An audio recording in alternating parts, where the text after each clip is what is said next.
வாழ்க்கையில் உன்னை ஒருத்தன் பல முறை காயப்படுத்துறானா அது அவனோட தப்பு இல்லை. அவனை திரும்ப திரும்ப காயப்படுத்த அனுமதிக்கிறது உன்னோட தப்பு. இயற்கையில் வாழையடி வாழையான்னு சொல்லுவாங்க.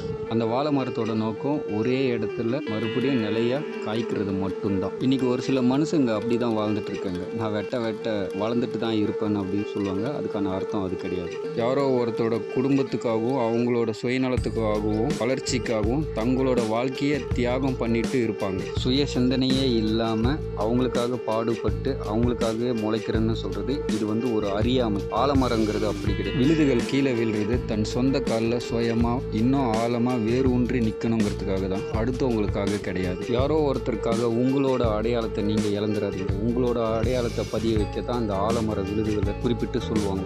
உதாரணம், வெட்ட வெட்ட வாழை மரமாக இருக்காமல் உங்கள் சொந்த காலில் வேறு ஊன்றி உங்களுக்காக வாழ கற்றுக்கோங்க. சுற்றிலும் விழுது விட்டு தன் சொந்த பலத்தால் ஆணிவேராக ஊன்றி நிற்கிற ஆலமரமாக வாழ்ந்து காட்டு.